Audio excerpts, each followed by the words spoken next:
Yeah, I'm just messing. Right, time to talk about what's exciting me. Spider-Man. Woo! I cannot get enough of the trailers and everything for the brand new day, and I just messed up my cam.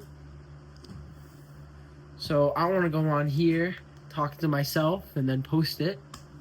My expectations for Spider-Man No Way Home. And I have a lot, so I'm just going to get right into it. Don't have the Hulk, Punisher, and Jean Grey in it. I do that because it's not confirmed, but we already know.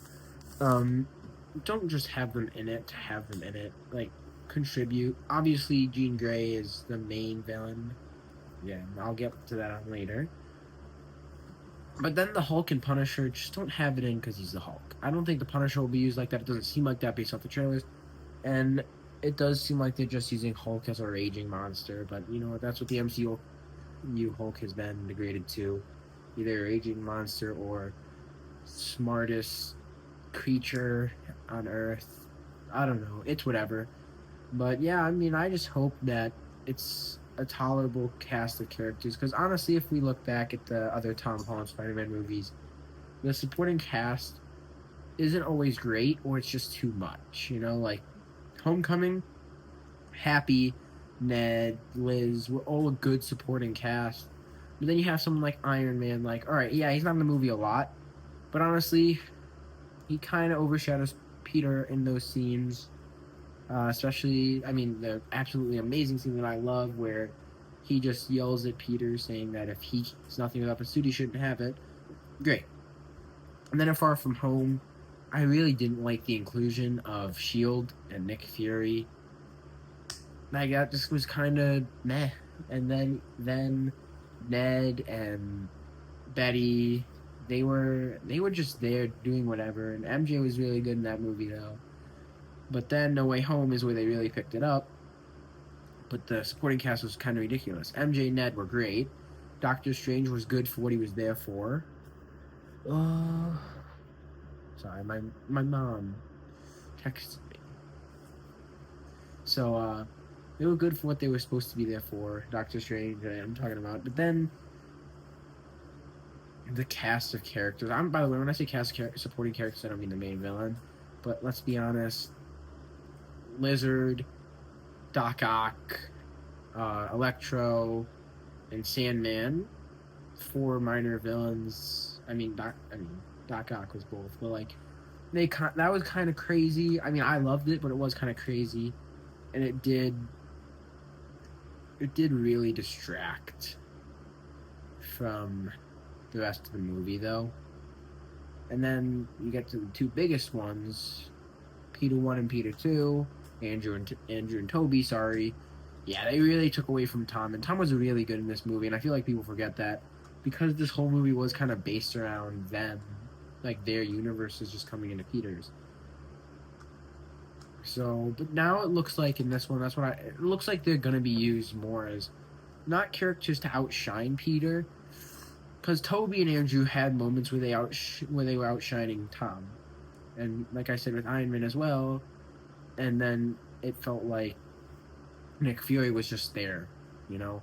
In this movie, it doesn't seem like they're doing that. In this movie, it seems like they are actually using the Punisher and the Hulk to move the story forward.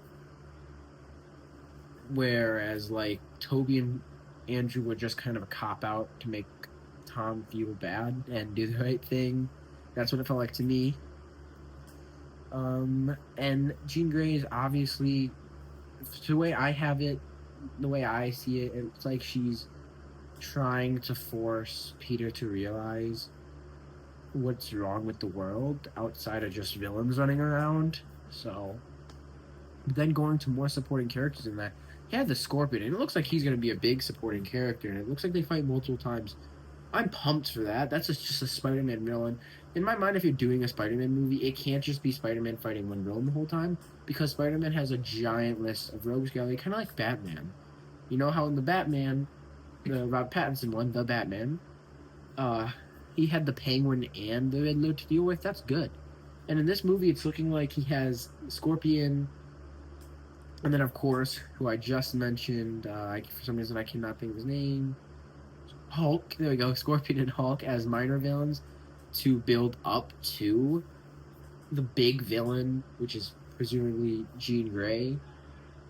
Where again, like I said in the other movies, it just felt like the other villains were there for pop, and even Homecoming and Far From Home didn't have any other villains. I guess Far From Home technically had the Elementals, which did build up to Quentin Beck. It wasn't great, but it was there. But No Way Home is just you have those villains for pop. You don't have those villains to build up to the Goblin, like the Goblin killing May, and then Peter being faced with Goblin. No. But yeah. So I mean, it looks like they're doing it right this time. I cannot wait.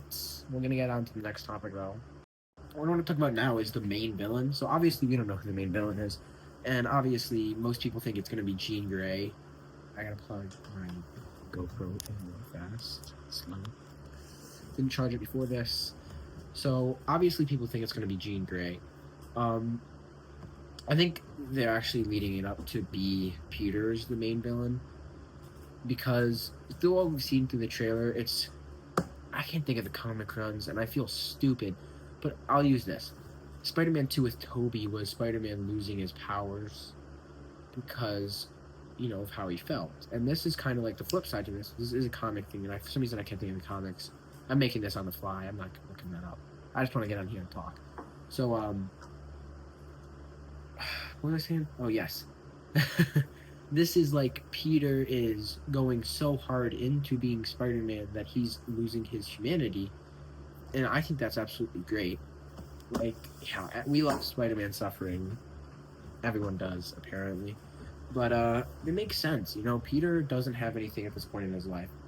Aunt May and Uncle Ben are obviously gone. Tony Stark is gone. Gone.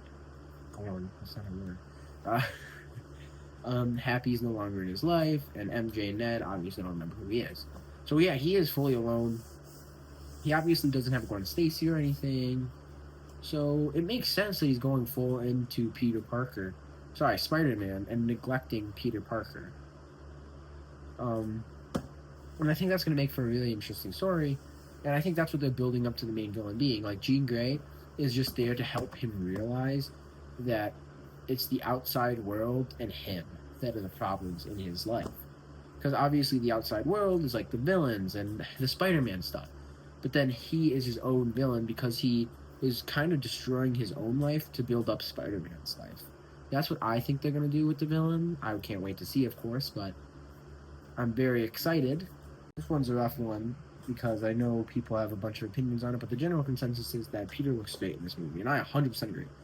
Whether it is his bedazzled pants, which looks like it's straight out of an 80s, 90s comic, because, he's too poor to afford real clothes. And then his suit looks absolutely incredible. For my money right now, that might change. It might be recency bias. That is my favorite live-action Spider-Man suit, and I really don't think it's close. Really, only, of course, Andrews is up there. Andrews has him too. And, I see people complain that Peter has, I think it's a Galaxy flip phone. But the way I like to see it is Peter lives in a world that is way more advanced than us technology-wise. So it's probably not the same cost there as it is here. So that's the way I'm looking at it. That's just what I want to do, because I like to be immersed and I suspend reality. So yeah, I mean, Peter, I think they're finally going to get we're going to get a good Peter and Spider-Man at the same time, live action wise. Because this is a Peter that's well developed into a Spider-Man career. He's in his early 20s. He's in college now. Kinda. But he's also mainly Spider-Man. So he's more dedicated to his Spider-Man work, as I just talked about in the last one. So we're gonna get to see a more mature Peter, I'm hoping. Obviously, I want the quips from him. Don't get me wrong; it looks like we're getting that, and I cannot wait. Tom is, in my opinion, the best one at quipping, constantly at least, because Andrew was good at it, but it was not constant. So yeah, I mean, this movie, I think they're gonna finally get Peter and Spider-Man right at the same time. I think they're gonna have Peter be like a nervous naive, not naive, but like a nervous, anxious, like kind of stubbornish in the way that he knows that he can't get close to people, but then have Spider-Man be this heroic symbol that's the polar opposite of Peter. Like Peter probably going to be dealing with depression in this movie, as if I had to guess. But Spider-Man will be the polar opposite in the fact that he'll be optimistic. He'll be a beacon of hope, and that's what it looks like they're doing. And I cannot wait. I'm shooting high, high, high. I think this has the potential to be a top 3 Spider-Man movie, and I'm going to give you my top 2. That I think my top 3 as of right now. My top 3 are Spider-Verse at 1, Spider-Man 2 at 2, and Nostalgia Bait at 3, No Way Home. I love No Way Home. I like the story of No Way Home, but I do feel like it is shut down from all cameos and wow moments. But I think Brand New Day easily has the story, like the outlook that it can be that high. Obviously, I'm not gonna go in expecting this to be an absolutely 8 out of 10 great movie, but I am thinking that I'm gonna go into the movie very hopeful, optimistic that this will be a fun movie. Because no matter what, I'll like the movie because I absolutely adore Spider-Man. So no matter what, I'll enjoy the movie. I know that. But I'm also not looking for a blockbuster film that's like, whoa, this is the best movie I've ever seen. If it ends up being that, I absolutely love that. But I will give my prediction.